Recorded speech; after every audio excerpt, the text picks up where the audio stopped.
Okay, good afternoon everyone. So here we are after 8 lectures, and one thing that might have struck some of you in these 8 lectures is that although the course has this name of Advanced General Relativity, we haven't really done anything very advanced. Although Penrose diagrams is a sort of advanced topic, but nowadays it's so popular. Wasn't always like that, but nowadays it's so popular that probably it gets taught even in first courses on GR. But from today we will actually switch gears and go a little advanced. This is because we will be discussing causality in a much more rigorous form than we did before. We already talked about it briefly. But now we'll discuss many things related to causality, and there'll be definitions like domains of dependence and Cauchy hypersurfaces, global hyperbolicity, and so on. And many of them actually require some fairly detailed results involving topology. And actually, it's still surprising to me in a way, but the Penrose singularity theorem, which actually won him a Nobel Prize, uses topology in quite a non-trivial way. So we'll get to that. So we'll have a lot of definitions and theorems, and most of the theorems that I'll state here, I will also prove here. There may be one or two which either will be an exercise or I'll give you a reference for them.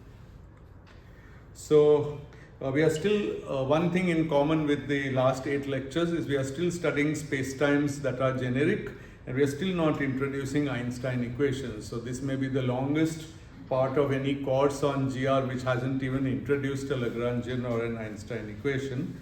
And that's because everything we are doing is to set up the sort of stage to do general relativity properly. Okay, so definition: a space-time, because we've been using this concept all along, is a d-dimensional. That's a convention. Differentiable manifold.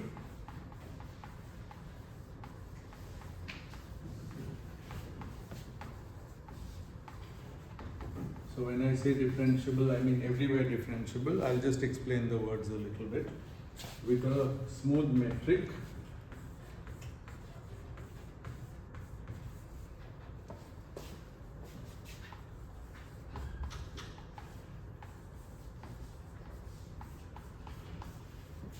denote G mu nu. Well, actually that's already a bit hasty, which in some coordinate system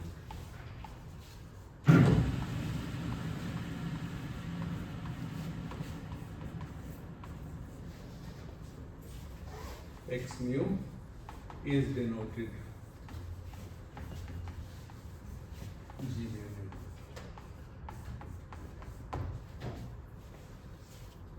Okay, and with a smooth metric which is denoted G mu nu, which moreover is of Lorentzian signature. Everything is pretty obvious so far, you know all this.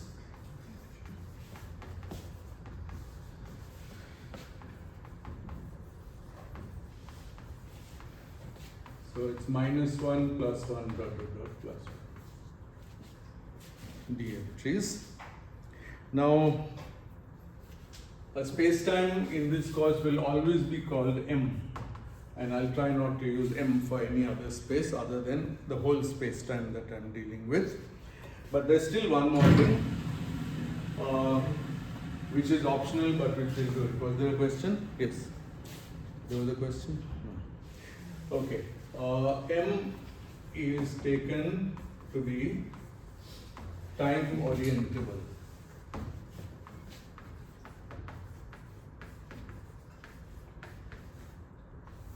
And what does this mean? There's a definite notion of future and past with respect to the time direction that varies smoothly over the manifold and is preserved under coordinate transformations. Okay. So another way of saying it is that this is equal to consistent choice of light cones at every point.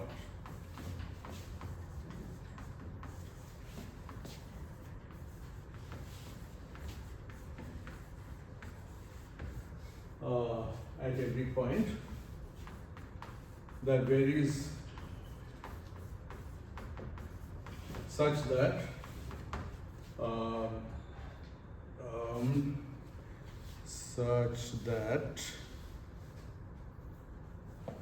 one half of the light, I'll draw a picture, is the future. So let's draw a picture where this actually happens. Okay, let's go step by step through the proof. The differentiable manifold, yes please. So since we have already assumed that it's differentiable, yeah, then it will be orientable. No, not at all. There are many differentiable manifolds which are not orientable in the first place. Here we are saying time orientable, that's a little more special, but in general a manifold need not be, differentiable manifold need not be orientable. In the general case, what we imagine is that there is some normal to the manifold which when we go around it might come back pointing the other way. So a Mobius strip for example, but it's very much a differentiable manifold because that definition only says that it can be covered by open sets with differentiable functions giving me the transition between those open sets, and each of those is a map to an open set of Euclidean space.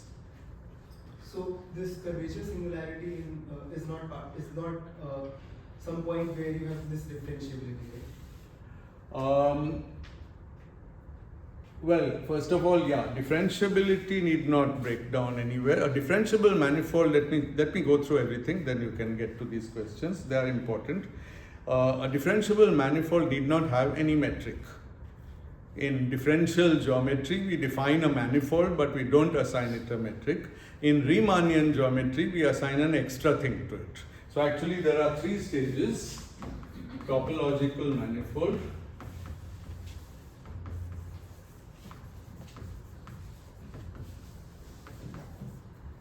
then differentiable manifold. I think this is actually a good way to present it.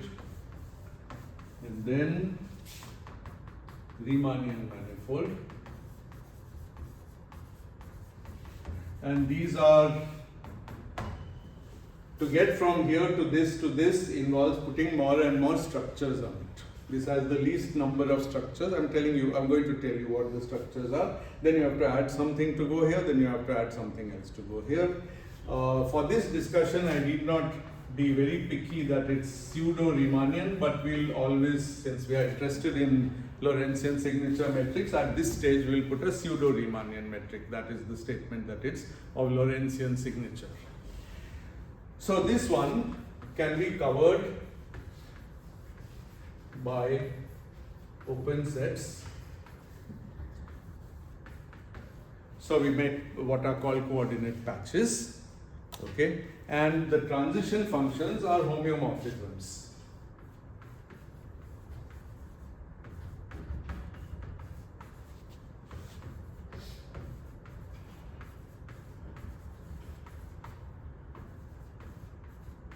Sorry, I didn't give myself enough space to write that. This is that one.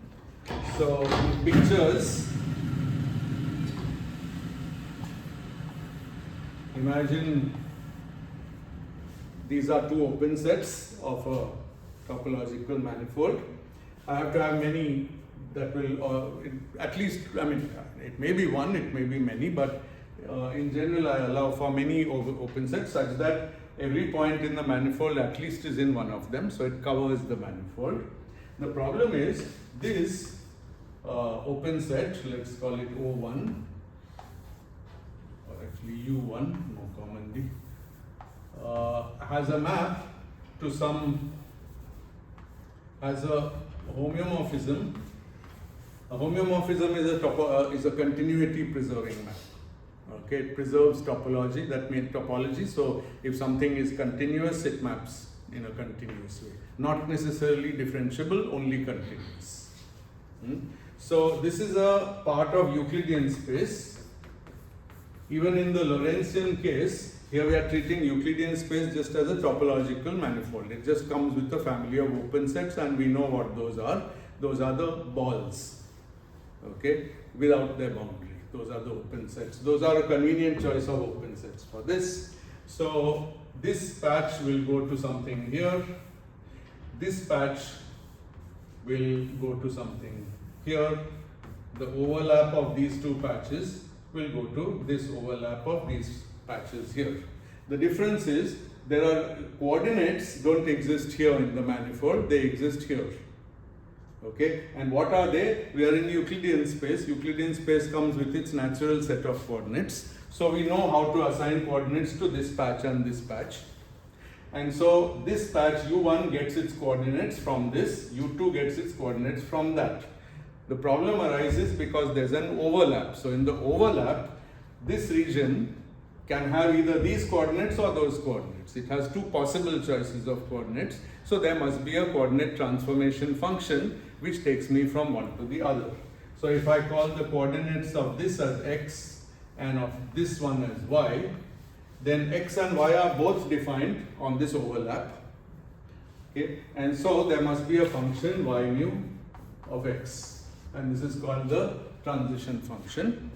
And this function should be a homeomorphism, which means that well, actually this function should just be continuous. There's nothing more that it means, okay, for the first part.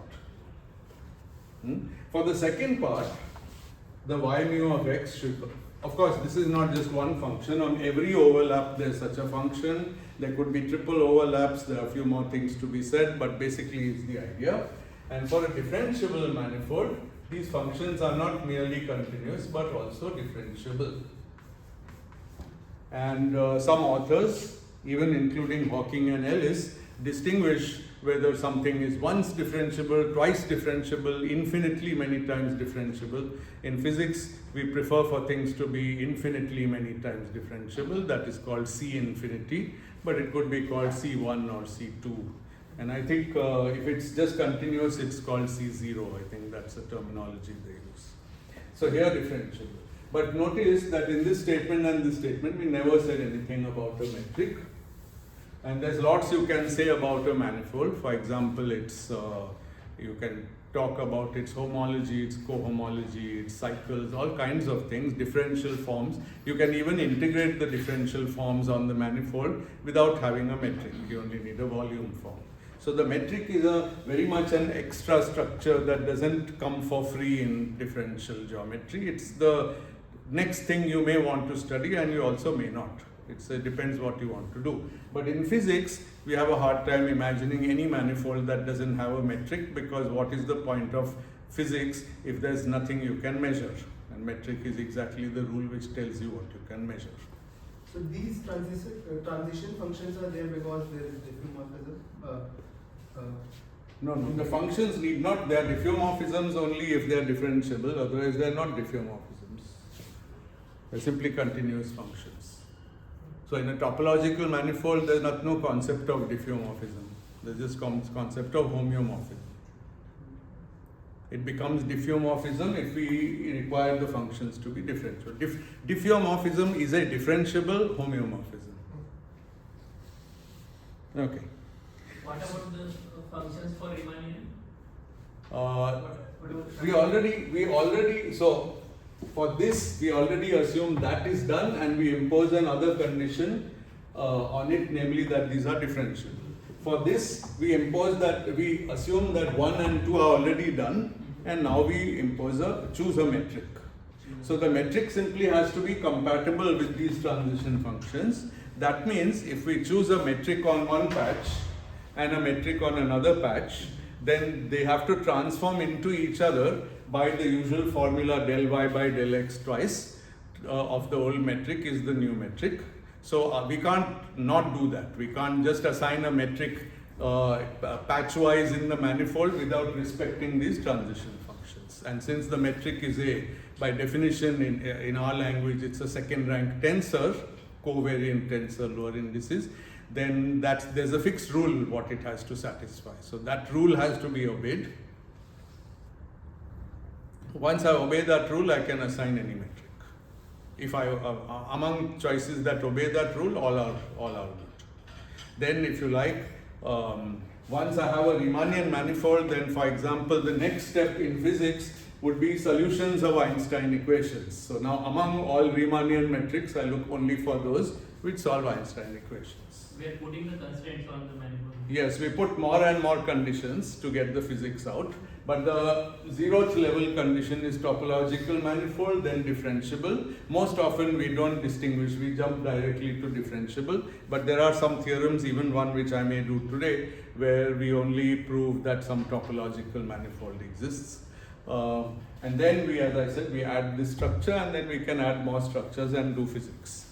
But we are not going to be very successful with the physics if we don't have a reasonably clear idea of these three things that came before.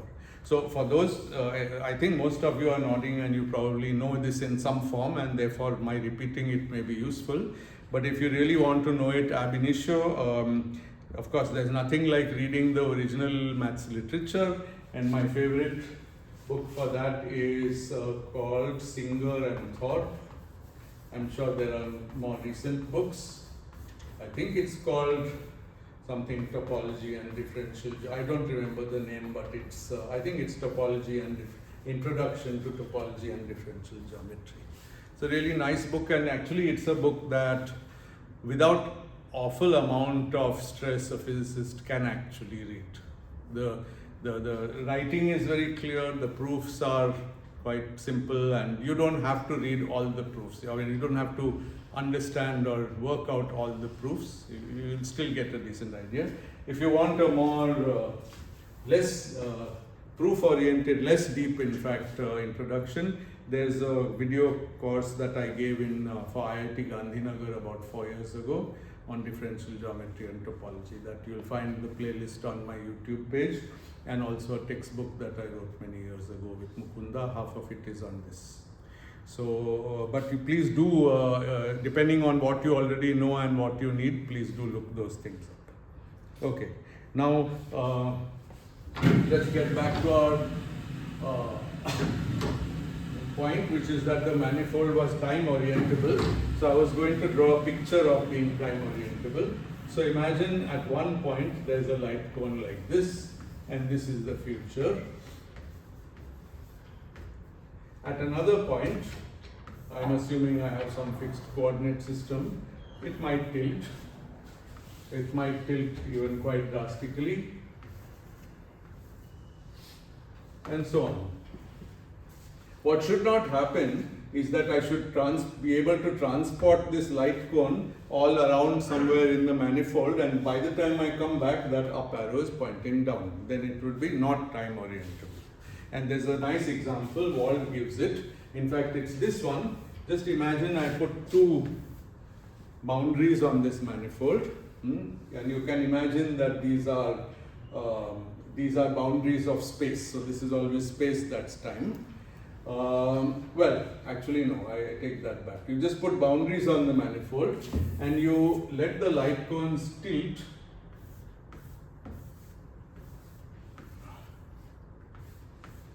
until you can see where it's going to go, until here it's pointing down, and now I identify this side with this side.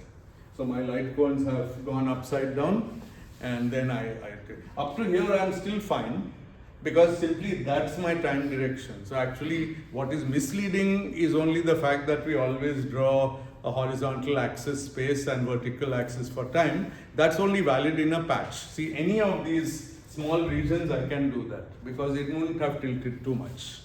But over a full range of that manifold, it could tilt completely and turn upside down. Then this would be not time oriented. So we are always assuming it is time oriented. This is essentially the modulus. Yeah, essentially yes.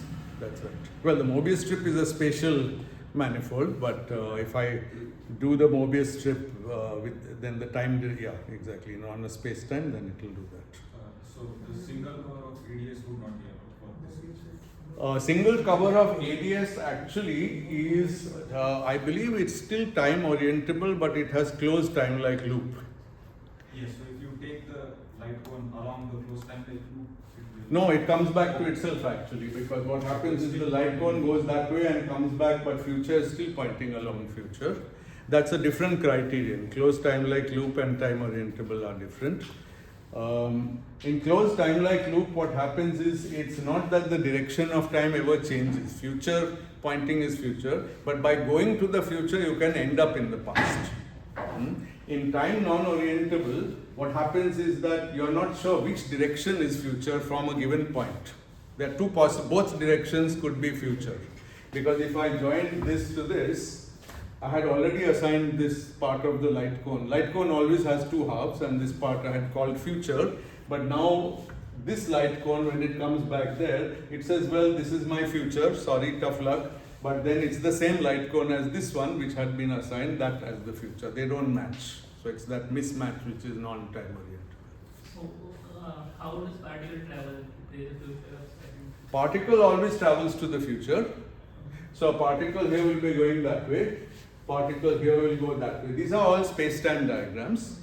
And here the particle is going that way, and there's no problem at all. Space-times can do that. Okay, this is just, it just means that this x and t diagram doesn't encapsulate the whole space-time, and nobody ever said it should. When I draw this diagram, I really mean a sufficiently small region of space-time where I can actually draw it. And there's an implicit choice that I imagine a local Minkowski coordinates. So in sufficiently small, almost infinitesimal region of space-time, you can put Minkowski coordinates. They'll start deviating as you go away from that region, deviating from Minkowski. Yeah. How do you assign the up cone to be? Arbitrarily, one. We just pick one. The point is, once we have picked it, it should remain so forever. And if we go from this to the next point, can we not take this future to be like this? No, that's the whole point. It has to smoothly vary. That is, the time assignment has to smoothly vary. So it's time orientable if there is a time assignment which smoothly varies and is unambiguous. That means it's not too valued. But first of all, it must smoothly vary. The neighboring light cone has to get the time orientation from this light cone just by moving slightly.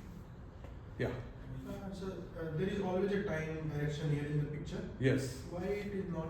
Because if I identify this with this, Okay. only then the problem comes. If I don't, there's no problem. Till then, there's no problem. Yes. So I don't see why this is a smooth assignment of light cones. I mean, that edge, slightly to the left of that edge, time is pointing this way. Yes. Slightly to the right, time is pointing that No, way. it's, yeah, that's fine. That's fine. I see your point. But no, this is the problem, that if I go this way, then following the smooth assignment, I'll come here with time pointing down. What is what you're saying? It fails to match with what I started with.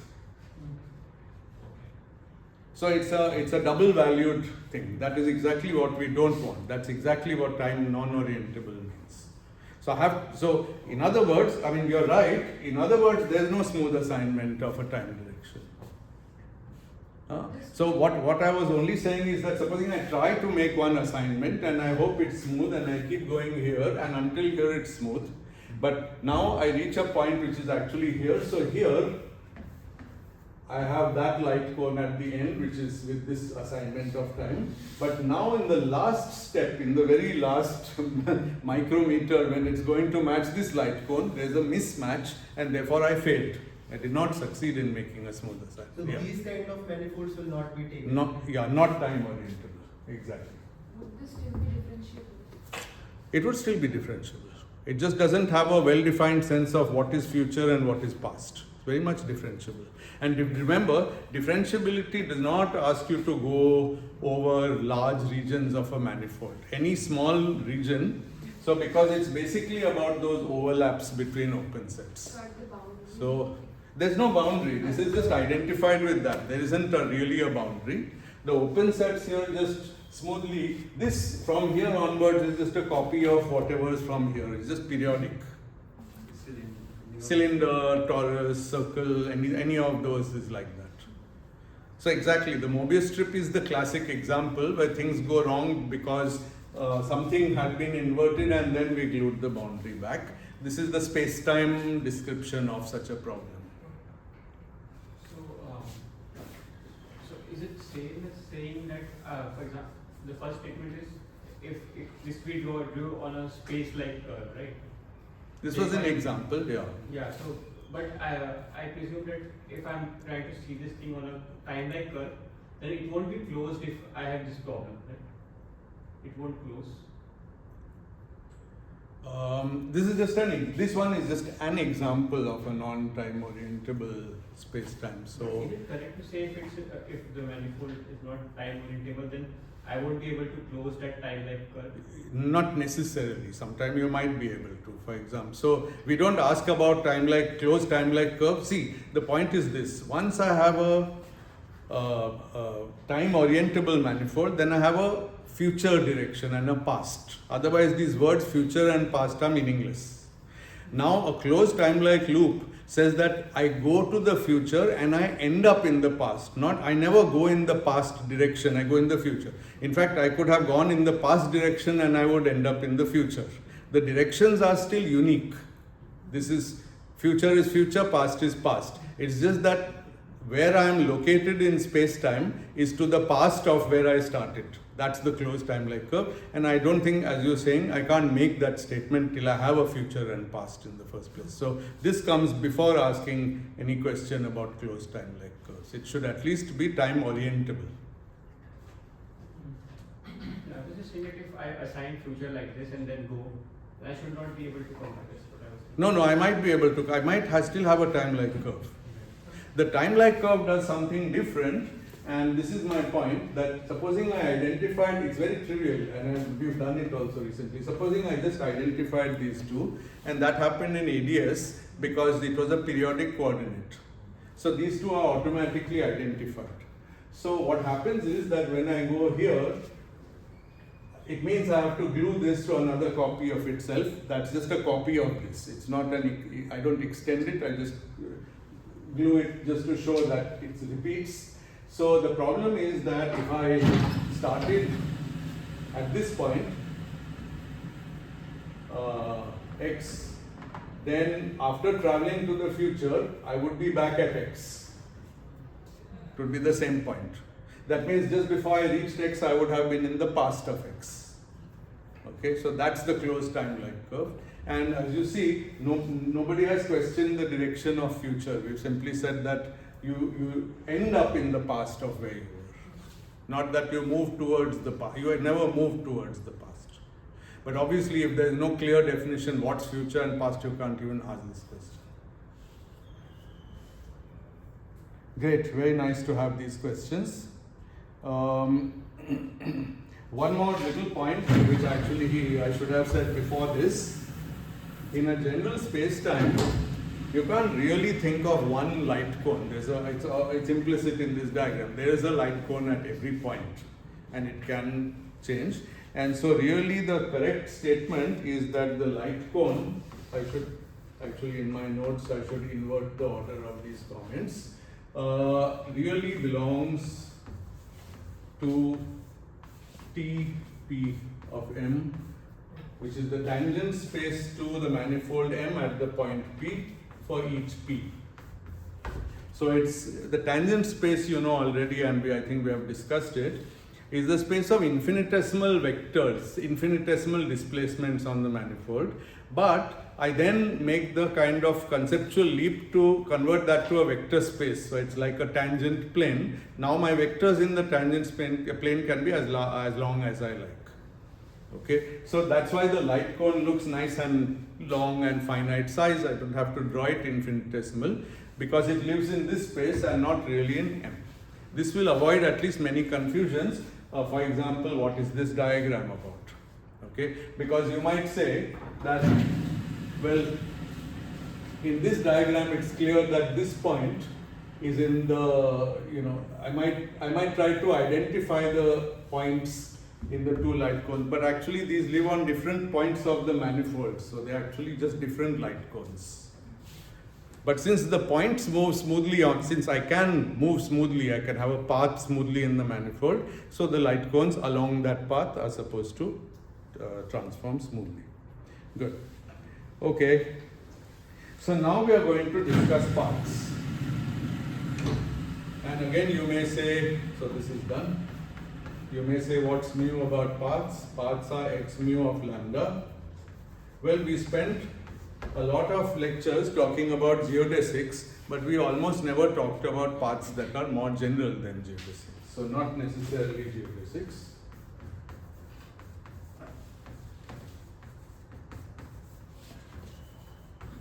And it's very interesting to think about paths. So we still have, so lambda is again the parameter. There's no geodesic equation, so we can't ask if lambda is an affine parameter or not an affine parameter, but it's a parameter. Just labels points on the path. And I can still calculate dx mu by d lambda, dx mu by d lambda, g mu mu. So here I'll be a little careful to show that everything depends only on the one parameter lambda. For every lambda I have this inner product, and if this is less than 0 for all lambda, then I'll call it a time-like path. But actually all lambda, correct. And if it's equal to 0 for all lambda, then it's a null path. And of course, if it's greater than 0, it's a space-like path, but we are hardly going to discuss space-like paths. For completeness, of course, you can say that.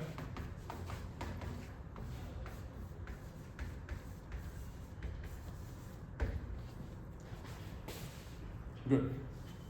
And now, notice that in the language of light cones, so this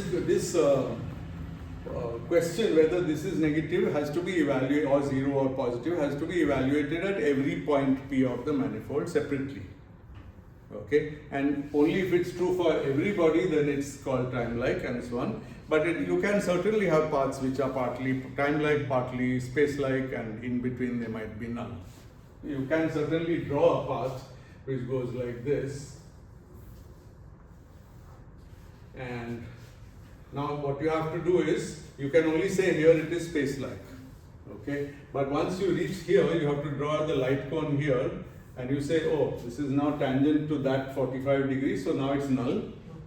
And now it's, and after that, all future light cones, it's nicely inside the time direction, so it's time-like. So like that, you can have such paths. That doesn't mean a particle can undergo such paths, because the particle cannot undergo the space-like part of it. It can undergo, if it's massless, it can undergo a null path, and if it's anything, if it's massive, then it can undergo a time-like path, but many possible which are not geodesics if I put some external forces on it. Okay. Good.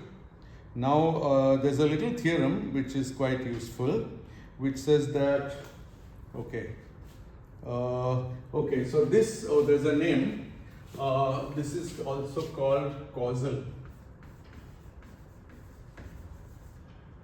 Oh, sorry, I did something wrong. I wanted to say something different completely, and in fact I didn't want to bring in space-like. Sorry. I want to say that if it's this is strictly less than 0, this is less than or equal to 0. If it's strictly less than 0 everywhere, then it's time-like everywhere, and so we call the paths time-like. What do we call it if it's less than or equal to 0 everywhere? That means somewhere this tangent vector is time-like and somewhere it's null. It varies, it's allowed to vary between being time-like and being null. So we'll give it a name, we'll give it causal. We can't call it null because it's not null everywhere. We can't call it time-like because it could be null somewhere. So we call it causal. This is very important. This is what I was trying to define. So causal path is one for which the tangent vector is either time-like or null. And in language of light cone diagrams, from a point you can think that a time-like path is doing something like that.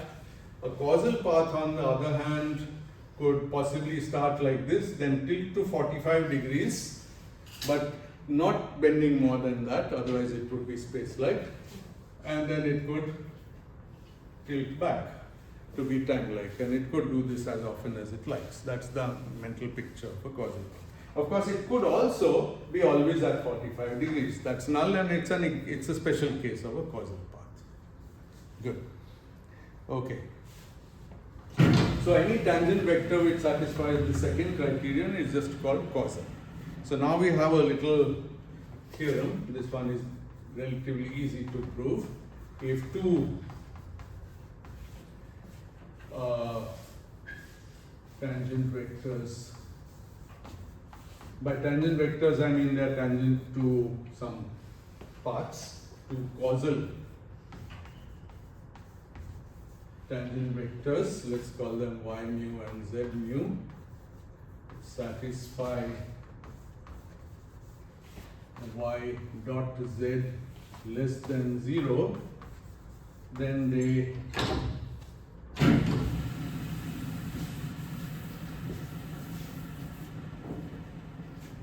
they both lie in the same half of the light cone.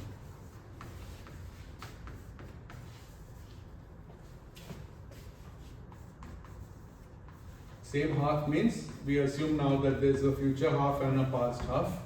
So if this is true, then either they are both pointing to the future or they are both pointing to the past. And since they are causal, they have to be in either the future or the past, including the boundary of the future and past, which we are going to define shortly. Okay, What if they are not causal? Can you not say this? No, they have to be causal. So causal means that the y squared and z squared are both less than or equal to 0. If that's not true, we can't prove this theorem. So let's try to prove it. And here is something nice. We are trying to prove a relation only at a particular point, where the tangent vectors are defined pointwise at each point. So we just need, if we prove it for one point, it will be, and if it's true at any arbitrary point, then it's true at every point. So let's pick a point. Now the nice thing about any manifold and any smooth manifold and any smooth manifold, differentiable manifold, is that I can choose a locally Minkowski set of coordinates. Okay, sometimes thought of as inertial coordinates. Choose locally Minkowski coordinates. So if we can prove this theorem in Minkowski, then we are done.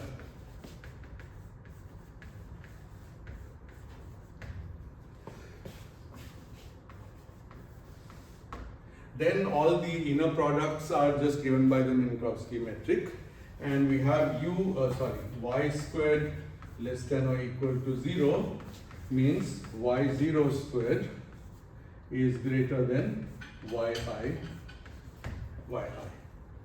Yeah, because y squared is minus of this plus that.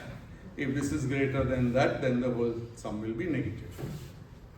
And similarly, z squared less than or equal to 0 implies z0 squared is greater than zi.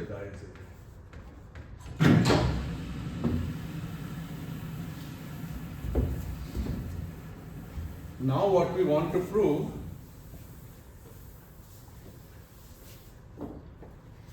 this is what is given to us, and we want to prove that y dot z less than 0 implies y0 z0 greater than 0.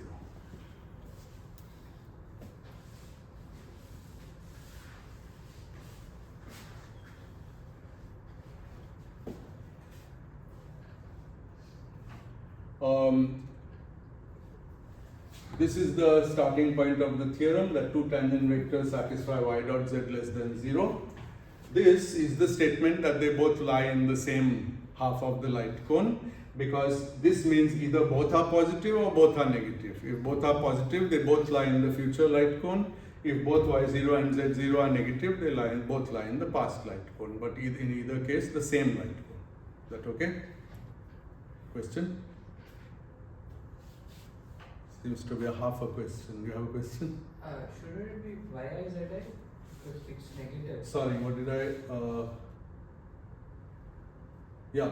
No, this is what I want to prove. I haven't proved it. Well, sorry, what is the question? Should what not be yi zi? Y naught z naught must be greater than yi zi. Yeah, that's of course true, but I want to prove this. This is a stronger statement. Yi zi doesn't have any sign. Yeah, that's true that y naught z naught is greater. That's trivially true, but this is not trivially true. This is a more non-trivial statement, that's why it's a theorem. Yeah. So let's give the proof. So we have to. So what we do is so here's the proof. So let's consider y naught squared z naught squared. Now there's an inequality called Cauchy-Schwarz inequality, which says that this is greater because of these two equations. Y naught squared z naught squared is no, actually so far it's not Cauchy-Schwarz. We just use this. So it's y. I'm assuming double sum is repeated indices are summed. So this I'll call J. This much is follows from the assumptions. Okay, I multiply these two, so I get this, and yeah, good. Now the Cauchy-Schwarz actually says that this is equal to yi greater than this thing on the right is greater than or equal to yi zi squared.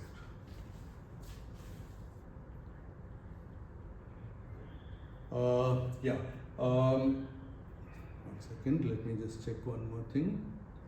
Yeah, good. So far we are good. Actually, they were causal and not time-like, so I was just worried about the inequality, so that's what it is. So this is good. Okay, and this, now the inner product y dot z is y naught z naught minus plus yi zi, but in magnitude this is bigger than this. Okay, so the sign of, so if this is negative, this quantity will be positive. So I use this as well as that. This one tells me that mod y0 z0 is greater than or equal to mod yi zi, and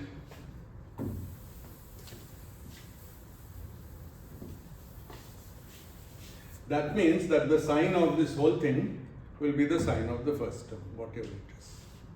But I'm given that this is negative, so therefore this is positive. So y dot z is 0 implies this. So that's the proof of the theorem. Okay. Any questions so far? Yeah. So can I argue for this in this way that okay, at any point I can do a coordinate transformation and make it locally Minkowski? Yes, that's what we did. And it will directly follow that if y0 z0 is greater than 0, then they point in the same direction. Yeah, we've done that. The whole calculation is done in Minkowski because I used a local Minkowski neighborhood to do it. At any point I can do that, and that's what I did. But once we have this result is a statement about the light cone at that point, and it just tells me it's in the future light cone, and that statement doesn't depend on my coordinates.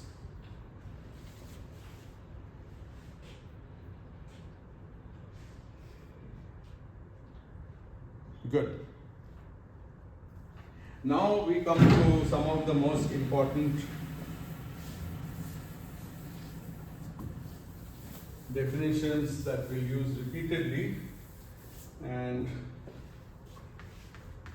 So these little theorems are just going to be used on the way, and whenever I do use it, I'll tell you, and I'll refer back to the theorem.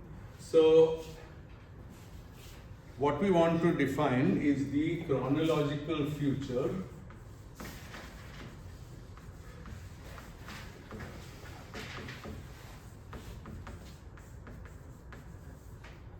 of a point P. Now often what I'll do is I'll just label a point P. Obviously in some coordinate system it will have coordinates x mu.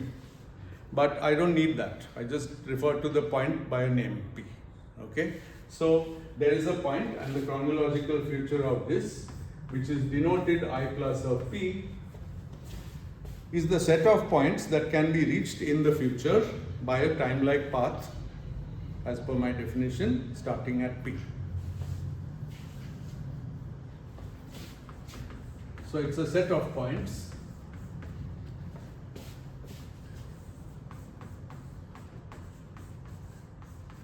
that can be reached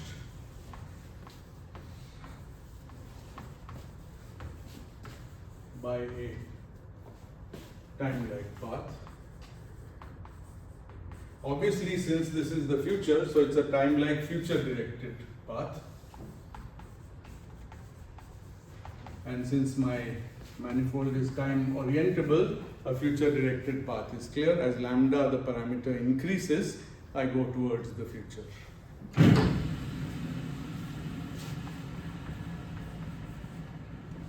Starting at P.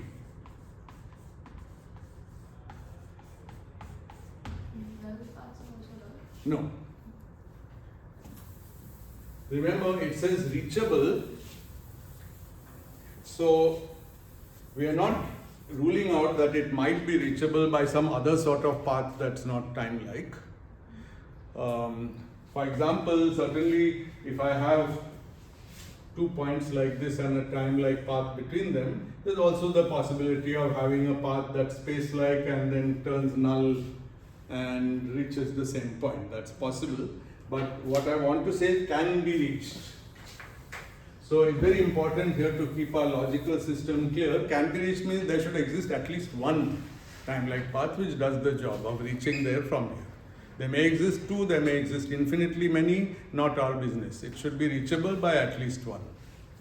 It will turn out, because of topology, that actually if it's reachable by one, it will be reachable by many, but that's not in the definition. So we'll talk about properties of I plus P, but the chronological past is the obvious time reverse of this. It's called I minus of P, and I don't have to write it down. What is the definition? It can be reached by a time-like past directed path starting at P. Okay.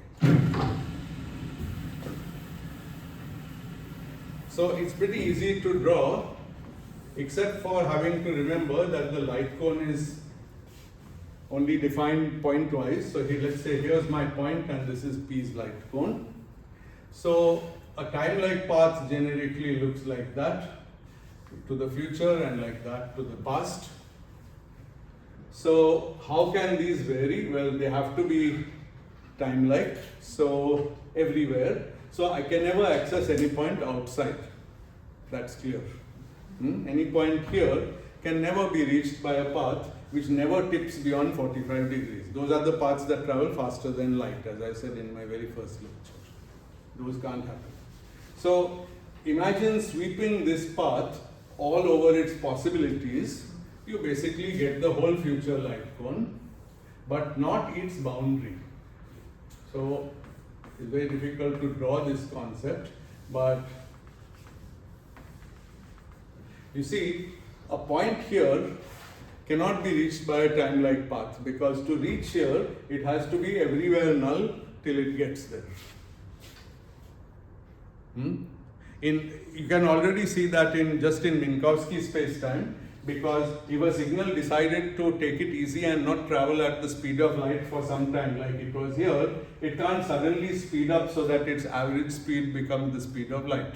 To do that, somewhere its speed would have to become greater than the speed of light, and that won't work. Okay, so if it wants to get somewhere at the speed of somewhere on this boundary, then it better be everywhere traveling at the speed of light. Now this is only Minkowski.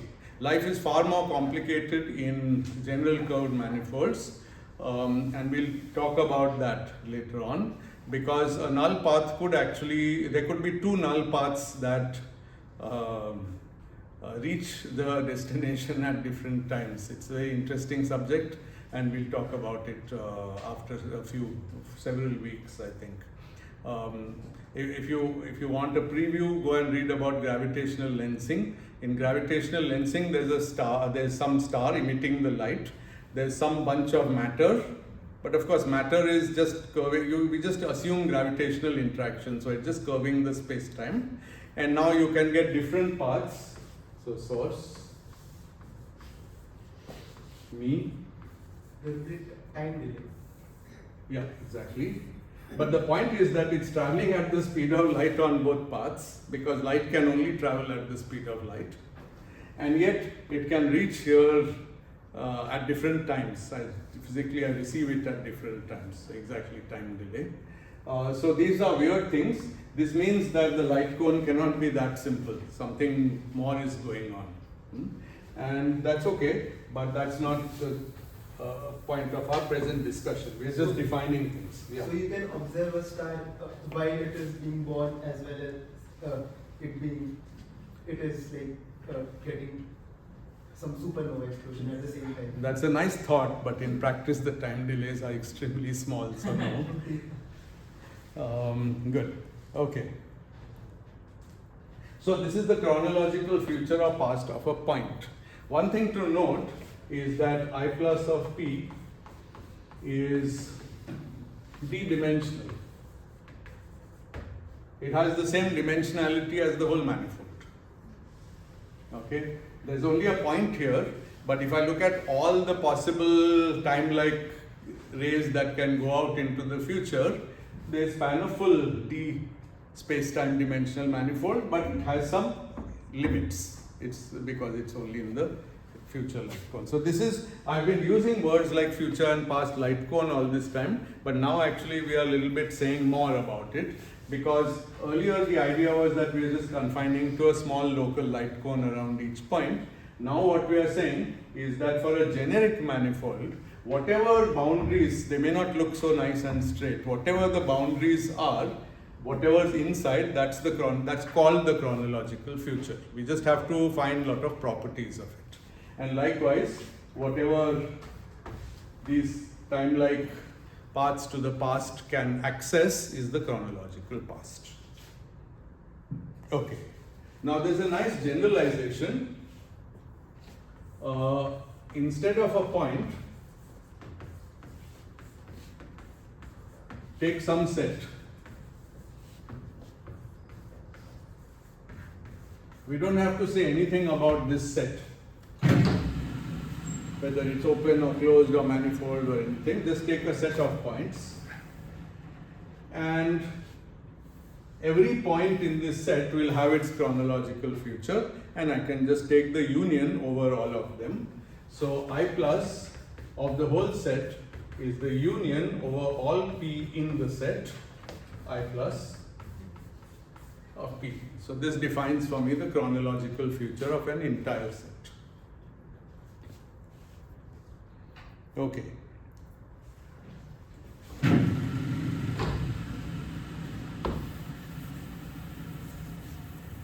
Now one of the most fundamental results,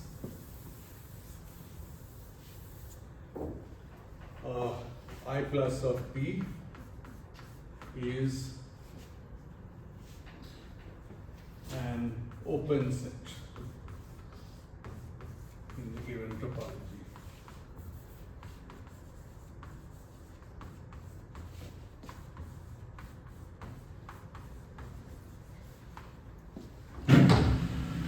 The given topology was determined right when we made a topological manifold, because the statement that all those maps are homeomorphisms makes sense only in a given topology. So what is an open set and why is I plus of P an open set? So I'll be giving you examples in simple Euclidean geometry, but you need to do a little work to extend these examples to the space-time case. But example, just consider two-dimensional space. Okay, the topology is defined by open disks.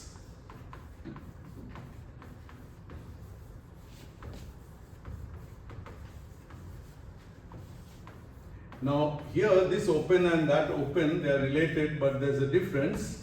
Open disk is simply a region like this, centered at a point such that all points such that R is less than, let's say, open unit disk. So R is less than 1. It's simply given by that.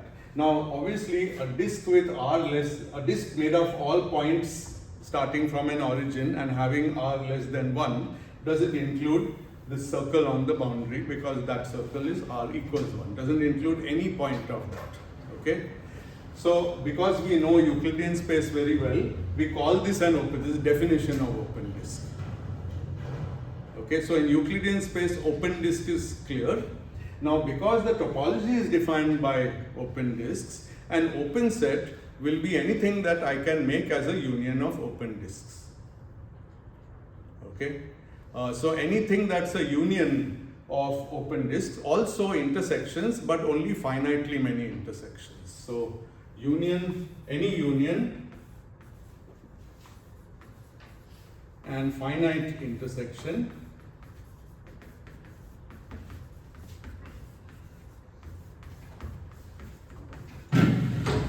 of open disks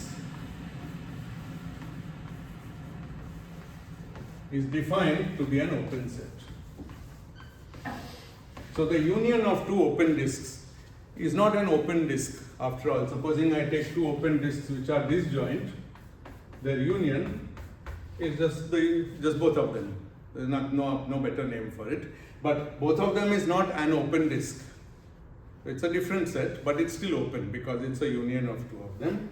More interesting, if I take them overlapping, then the union is this thing. Okay? Now notice that these points here, they were not in this set because this was an open disk, but they were in that set because they are inside. Okay? So they are in the union. So these points and these points are in the union. So I can erase all this, and the union is just a funny shaped object like that, but with the points on its boundary still not included. And the way to think about boundaries not included is to think deeply about the meaning of saying that some number is less than 1. It's a very weird fact that we somehow learn to live with. But if you give me any number less than 1, I can always give you another number that's closer to 1 and still less than 1. That's the amazing thing. That's really the root of all this topology is inherited from that simple fact. Okay, because let's say I have R from 0 to 1, all possible values, but it's here. Then I can always take 1 minus R divided by 2, add it to my original R, and I'll get a new point, and that's still less than 1. So openness expresses the idea of not being at the end. And the formal definition or a property, given this definition, a property is that O is an open set if any P inside O can be enclosed in a different open set, let's say in an open disk. Remember, open disks are already defined. B, which is completely contained in O. So the property of being an open set is, let's take that weird shaped one, like that. Any point in it P can be enclosed in a disk such that the whole disk is inside this set O. If that is true, and that's true for every point, where would it fail? It would fail if P was on the boundary. Then I can't enclose such a point in an open disk. But the boundary isn't in O, so I'm not allowed to. So it says only for any P in O. You can also realize from this that if I added the boundary, then I would no longer have an open set. Because then clearly this statement is not true. Yes? Why open disk? I think closed disk will also. Closed disk will not work. If I have a, this can be enclosed in an open disk. Yeah, it will work, but it's defined like this. Yeah, I can close that disk, it doesn't create any new problem. But, yeah, I don't think it creates a problem, but okay. It will create a problem with other theorems which involve sequences of points and so on. But for a single point, I think it's safe. But yeah, this is the so this is the generic definition, that if my topology is defined by open disks, then any arbitrary open set has that property. So now let's go back to our claim that the chronological future is an open set, and see why that is so. So the claim is that if any point Q is in the chronological future, so I'm assuming this is I plus of P. If any point Q is in the chronological future of P, it should look like this, which means then it can be enclosed in a ball, which is entirely inside the chronological future. So this is the statement. Now, how do we see that? Well, the point is that suppose this was not possible, then the point would basically be stuck to the boundary, okay? Or it would be, if you like, arbitrarily close to the boundary such that nothing can fit in that space. But that would be the same as saying that I can have a time-like curve for which an arbitrarily small deformation can make it null. But remembering what this kind of inequality means, if I have something that's not 1, then it's not true that an arbitrarily small change of R will make it equal to 1. So, in other words, yeah, that's the intuition behind this. So this, yes. I wanted to add that you can't enclose this in a closed disk. You can't enclose. If you take closed disk and take arbitrary union, the set will be closed. Arbitrary union of closed disk definitely doesn't work. That's so clear. I don't think the enclosure. No, in this particular thing, just exactly testing for one point being in an open set, it's enclosable in an open disk. This should be only open disk. No, it should be only open disk. That's why the definition says that. This whole business of intersection and union is quite subtle. So I wrote arbitrary union and finite intersection. For open disks, it's actually finite union and arbitrary intersection. Let me explain what could go wrong if we allowed arbitrary intersections. Okay, what I could do is make a family of open disks which are getting closer, like a sequence of open disks which get closer and closer to the boundary. And remember that the intersection of all of them would be the disk which is closest. It's just a shrinking family, so it's getting closer and closer to the boundary. I can take suppose I can take an infinite such sequence, then I may actually find that the only point in that intersection is the boundary. So that is why, I'm not giving you the precise example. That example you can find in my book or my lectures or in Singer and Thought. But arbitrary intersection should not be allowed, because it can lead, in fact, a simpler way to see that is that a point itself is generally not an open set. A single point is not an open set, but by taking a suitable intersection of disks, I can generate a point. If I take an infinite intersection, finite intersection of disks will never lead to a point. Two disks will always intersect on a finite region, third disk also finite region. But if I'm allowed to pack this with infinitely many disks and choose their thing, then I might be able to pick out only one point in the middle of all this. Once I have one point being open, then essentially every set is open and my topology becomes completely trivial. So that is why this finite intersection property is important. I think that's why we use open disk rather than. Yeah, exactly. Yeah. No, I understood the question to mean that when I say this O is open because any P can be enclosed in a single open disk, this particular P could also be enclosed in a closed disk if it can be, because I could add the boundary of this disk without disturbing anything, but I'm not sure that's always true. That's because you're taking a point in the bulk. If Yeah. you take it at a boundary, then that No, but then, yeah, but there is no point at the boundary, right? That's the whole. If the point's on the boundary, then I can't enclose it in an open disk. No, in this statement, we're defining an open set. Yeah. Based on whether we Okay.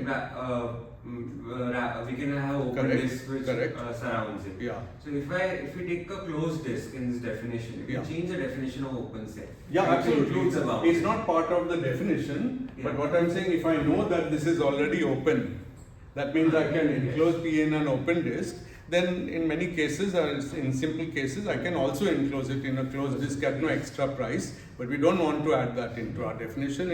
You can actually define the entire topology only in terms of closed disks, but that's a dual definition and you have to change the details. So it's all very interesting, but yeah, we need not go there. The main point is, so we concluded that I plus of, so this proved, so we stated, and we didn't really give a rigorous proof, but we said that I plus of P is open, and from this it immediately follows that I plus of S is also open. Remember that we are allowed arbitrary unions, not intersections. S is just a union of all the points in S, and since I plus of S is the union of all the I plus P's, it will inherit the openness property from I plus of P. But these are infinite intersections, right? Unions, not intersections. There are no intersections here, only unions. Unions are allowed, infinitely many unions is allowed. One way to see that is that typically in a topology, the entire space is taken to be open. And the natural reason for that is I can just take a union of all the open disks. And the infinite union will generate the whole space. No finite union can do that, but infinite union will generate the whole space. Yeah, okay. Now, nice little theorem.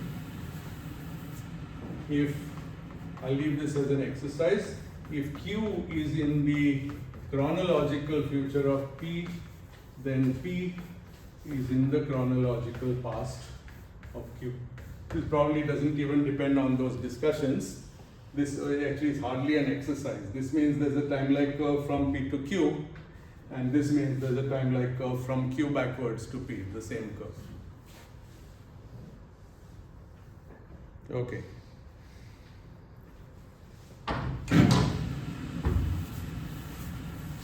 So that was chronological. What you should remember is that the word chronological is always associated with time-like.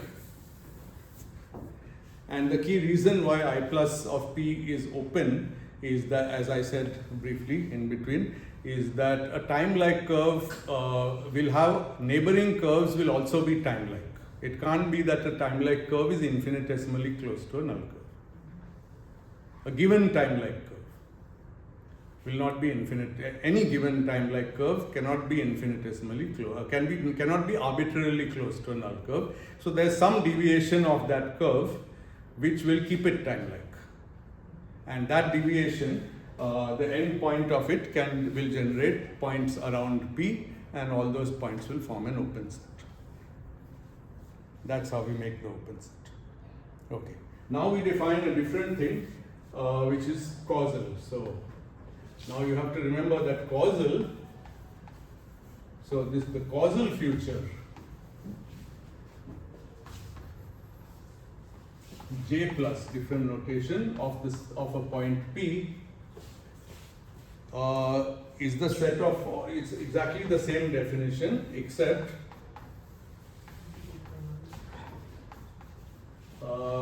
reachable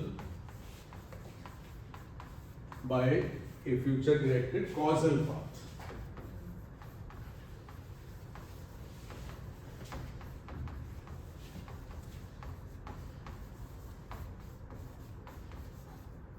And as we said, a causal path is one which can have null parts to it. So it can be fully null, or it can be partly null, partly time-like, and it can also be time-like. And similarly, J plus of S, where S is a set, is the union over all points in the set of J plus of each point. Same story.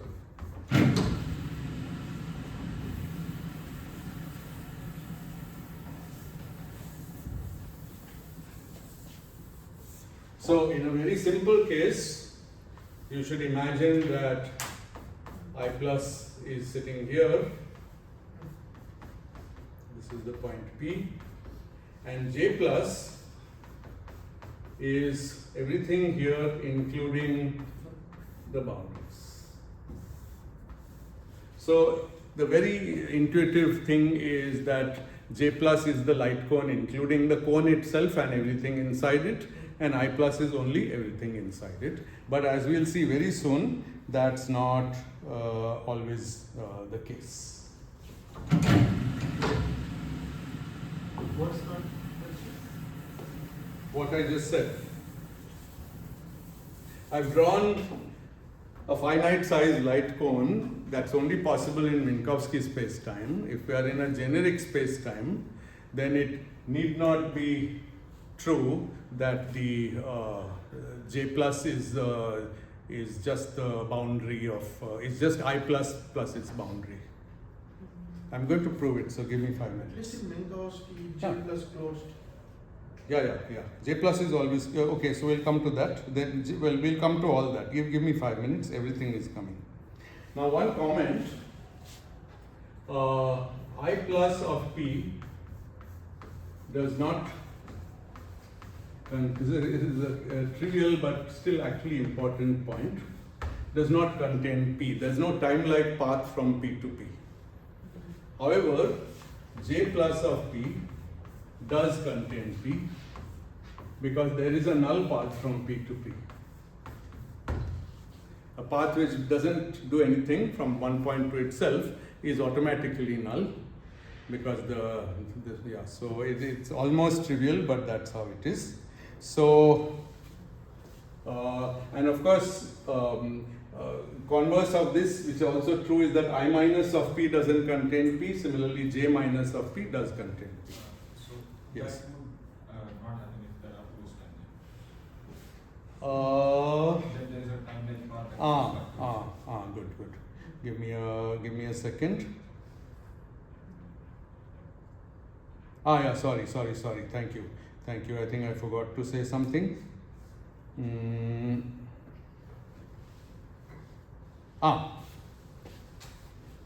Absolutely. Thank you. It's really important, and it's in my notes. I forgot to write it.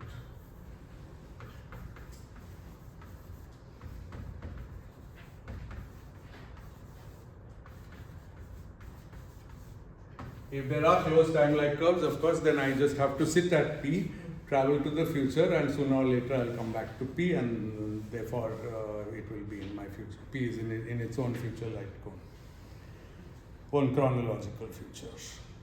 Good. Okay. Now, so now comes the point I made. What is the relation between, so let's do the following. Define, this symbol in topology means boundary of a space. So given that I have defined I plus of P, this is the boundary of I plus of P. Now it's very interesting that boundaries need not be in the original manifold. For example, if we go back to our example of the open disk r less than 1, all points with r less than 1, the boundary is actually r equals 1, and it's not in the original space. Okay? So boundary is defined. It's a little more, maybe I don't want to go into it here, but basically it's the set of points you can reach by arbitrary sequences. So even though r equals 1 is not in this open disk, I can have an infinite sequence of points which converges to r equals 1. None of those points for any finite n is at r equals 1, so they are the values Rn. There's a famous sequence for that. Imagine Rn is equal to 1 minus 1 by n. And just imagine I pick some theta, so the points are all lying along a fixed direction from the origin. And so it's a sequence. R1 is the origin, R2 is the point at half, R3 is the point at 2/3, then 3/4, 4/5, 5/6, etc. Now if I take the limit of this Rn, that is what defines, as n goes to infinity, then of course the limit of this function, as you see, is 1, and I reach the boundary.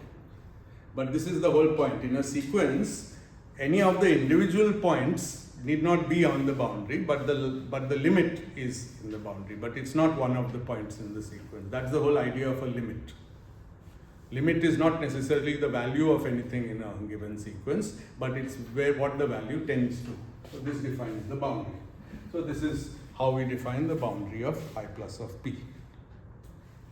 So probably and in Minkowski it's certainly true,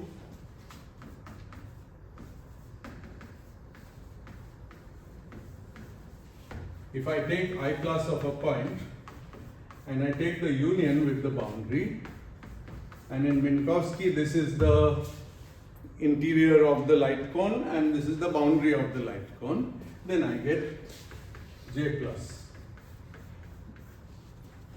Because now I simply add to I plus its own boundary. One thing to note is that there are no points which are both in I plus and in the boundary, because I plus is open. It can't contain any boundary point. Okay, so but if I add it, this is a disjoint union, but if I add these two, I'll get J plus in Minkowski. And let's see an example where this isn't true. So, not true in general.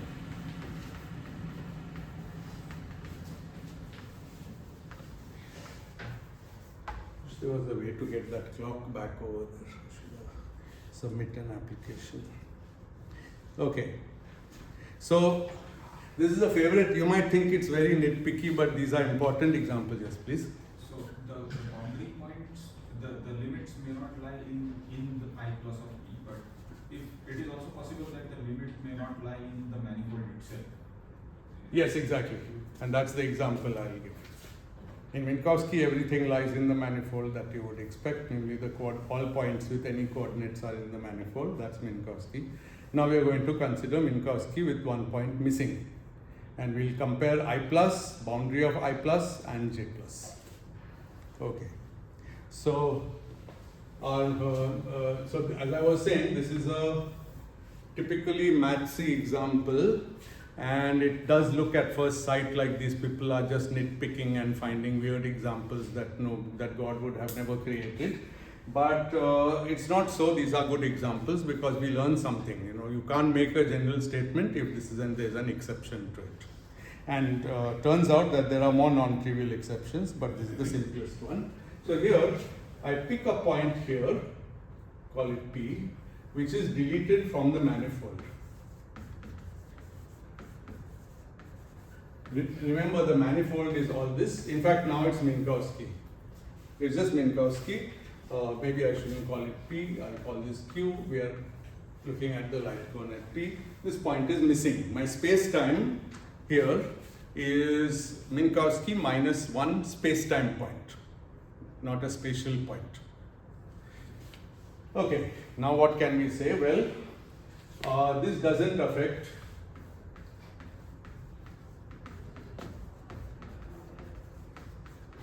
I plus P, because I plus P was the interior. It doesn't care that this point is missing. Anyway, we were never going to reach this point with a time-like curve, so it doesn't matter. Okay. It does affect boundary of I plus P, because boundary is the set of all points I can reach by taking infinite sequences. Okay. Now I can't reach this. I can reach this point also, but this point is not in the manifold, so it can't be in the boundary of I plus. But any other point along this. So these points. If I do this often enough, we'll run out of stock. These points and these points, other than that particular deleted point, are all in the boundary. Along, of course, with these points. So it's one thing. But as that thing sweeps around, that point just is not there, but everything else is in the boundary of I plus. Okay, so far we are agreed. Take your time.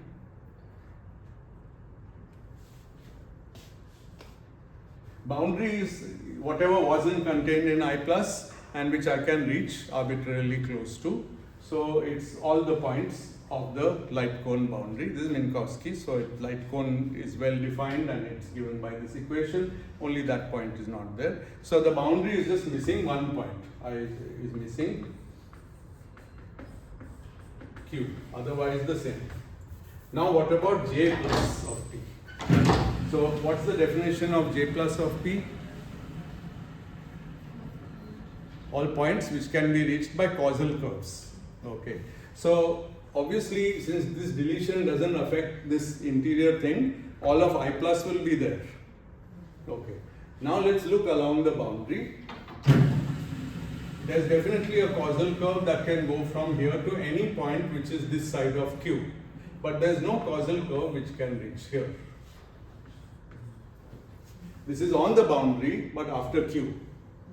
There's no null curve which has a chance of reaching there from here without going through P, because in going through Q, because in Minkowski a null ray is just a straight line, and anything it does to deviate around Q, it will lose time and it will fail to be null.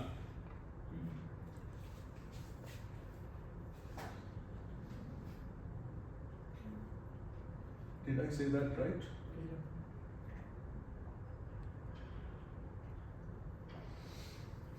No.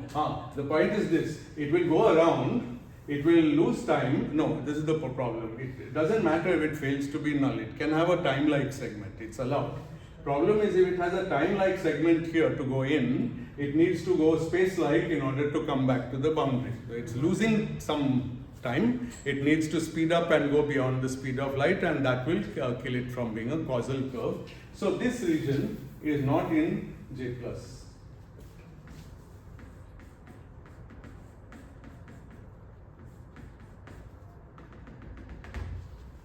If I delete a point, everything on the boundary, everything to the future of that point relative to P is gone. So as I said, it's a bit of a nitpicky example, but okay. So actually, exercise for you, which will give you a bit of practice, though in this case it's fairly simple. For this space-time, Minkowski with 1 point, we'll write it like this: Minkowski slash Q, backslash means deleted, and the point Q. Describe I plus of P. I've done it for you, but do it for yourself. Also, the closure of a set is the set plus all its limit points, and also its boundary. And describe J plus, the closure of J plus, and the boundary of J plus. The closure is the set and the boundary, right? Yes. If the set includes its boundary, then then it will be closed. Closed set is one which already is the same as its closure. But boundary of J plus need not be distinct from J plus. J plus is not open, so it could be that the boundary is fully contained in J plus. You can work out this thing for this example, and in future we'll need to do these kind of examples. We also have some other theorems like So these are all exercises. I plus of a set is the same as I plus of the set. So take all the points in the time-like chronological future of S, and then take each of those points, take its chronological future, take the union of all that, you will simply get back the chronological future of S. It's probably the same statement as saying that if I want to go somewhere, I can go part of the way and then I can go rest of the way. Then there is also, if I take I plus of the closure of S, I do not get the closure of I plus, I just get back my original I plus. So there are cute little things. Okay. So these are many properties which you can all think about. Okay. Now I plus was open. You might think J plus is closed, but J plus of P need not be closed.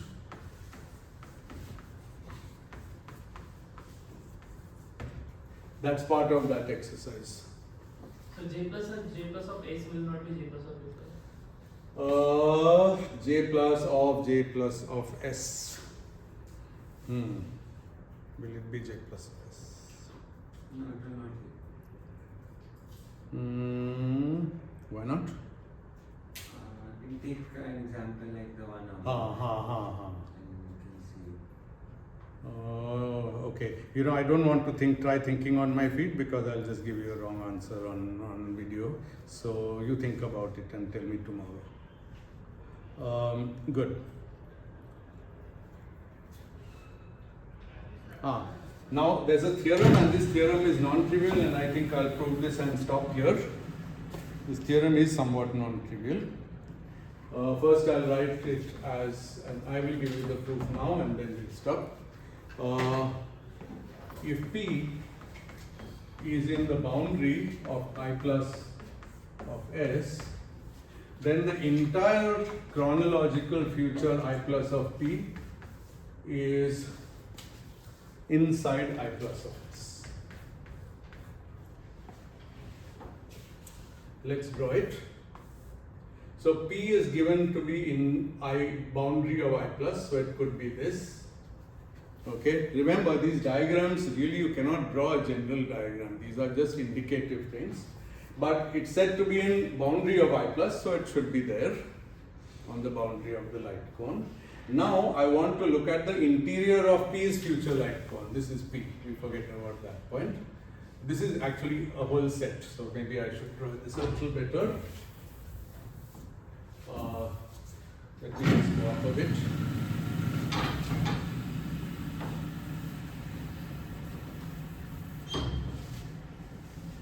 So it's actually, there's a set S, and this is the thing that I'm talking about, and this stuff here is I plus of S, and now P is given to be on the boundary of that, so it's here, and now I want to look at I plus of P.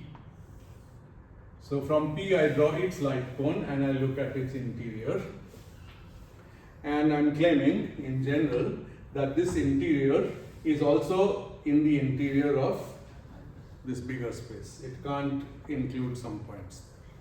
And that's obvious in my drawing, it's obvious. Because the future of P is also same 45 degrees, and so yeah. But I have to prove this precisely, and it's an example of a topological proof that's quite straightforward, but it's something we'll be using a lot. So proof. Let Q be a point in the chronological future of P. Okay. So this is P, this is Q. Okay. So I want to prove that Q is also in I plus of S, right? Because if every point in I plus P is also in I plus of S, then I plus of P is a subset of I plus of S, and we are done. Okay. So first thing is that Okay. P, if Q is in I plus of P, then P is in I minus of Q. It's in the past, chronological past. But this is open. So the point P which is in it can be enclosed in an open set which is completely inside. Therefore, there exists an open set O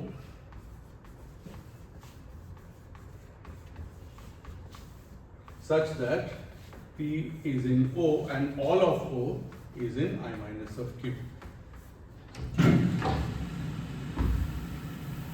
This is the property I was telling you about earlier, and this is where we have used the open set nature of I plus or I minus. Okay. Very good. Now P lies in, we were given that P lies on the boundary of I plus of S. Okay. But P also lies in O. So O intersection boundary I plus of S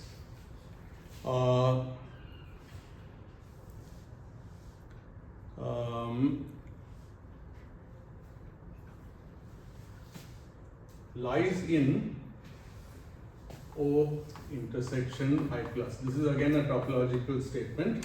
What we are saying is, if I have an open set that intersects the boundary of some set, it must also intersect the set itself. To give you an example of that, imagine this disk. Now, draw me another disk which, this is an open disk, so the boundary is not included. Draw me another disk which intersects the boundary of this disk but doesn't intersect the interior of this disk. Not possible. If I want to intersect, I can't do this, which is just touching, because this also doesn't include that point and this also doesn't include that point, so there's no intersection. If I do anything else so that there is an intersection, then the intersection will extend inside the boundary into the bulk of this disk. Okay. So if O intersects del I, if O P lies in boundary of I plus of S, P is in O, then O must intersect I plus of S. Okay. Now Q was given to be in I plus of P, and this, since P lies in this thing, I plus of P must lie in I plus of O intersection I plus of S.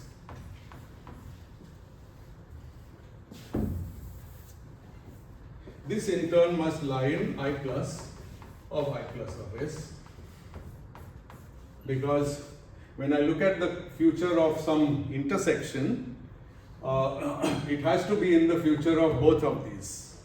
So therefore, in particular, it's in the future of, chronological future of I plus of S. We already said that double I plus is just I plus, and now if you look up, you'll see this is what we are trying to prove. So we have proved it.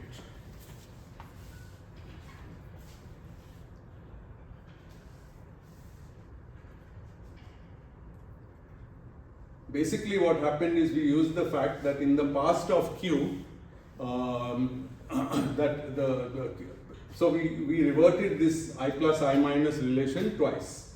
First, we used the fact that if Q is in I plus of P, then P is in I minus of Q. Then we used openness of I minus of Q. Then we noticed that an open set which contains P, and since it's known to intersect with the boundary, must intersect with the bulk also, by that diagram I drew of overlapping disks.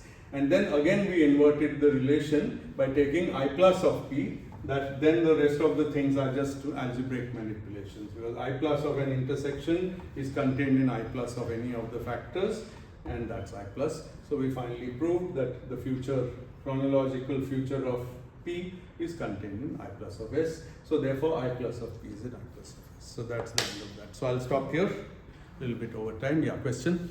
So what's wrong if I just argue that, okay, because P is in the chronological future of S, I can construct a time-like curve till P. Yes. And since Q is in future of P, I can Yes. again draw a time-like curve Yeah. from P to Q. Yeah. So this complete curve is in Yeah, but P is not in the chronological future of S, it is in the boundary of the chronological. it's in the boundary That of is the what chronological. makes Yeah. this not trivial. Yeah, exactly. Thank you. So P is, so I was nodding away, but maybe I wasn't listening carefully. So, what you're given, so let's just see the theorem statement again, is that P is in the boundary of the chronological future of S. Okay? And what we are trying to prove is that the chronological future of P is fully inside the chronological future of S, not the boundary of it. Okay, I thought it is in the. Yeah. No, otherwise it would Otherwise be. it's trivial. Yeah, otherwise it's trivial. That's right. Yes. Why can't we just prove it by writing, let's assume there is an open set, by not making the statement P is in the past of Q? Because if the P is a boundary path, a boundary point, so you can, from P you can go to Q through a time-like curve, but from Q, however, coming to P through a time-like curve. Oh, that's just the reverse. That's always true. If there's a time-like curve from P to Q, the same curve is a. P is a boundary. No, that doesn't matter. If there's a, see, now it's a question about the curve from P to Q. There's a time-like curve from P to Q, right? So then the same curve is a time-like curve from Q to P. I think you're confusing something because, you see, if I start thinking from P, then the light cone of P is important. If I look at Q and go in the past, this is the light cone of Q, past light cone of Q, different. Okay. Now P is not a boundary point of I minus of Q. So this is also why it's sometimes okay to keep one light cone and do all kind of things with it, and sometimes you have to focus on what is the light cone of any given point. And in fact, this thing we have drawn is the next thing we'll define tomorrow, called the causal diamond, and then we'll talk more.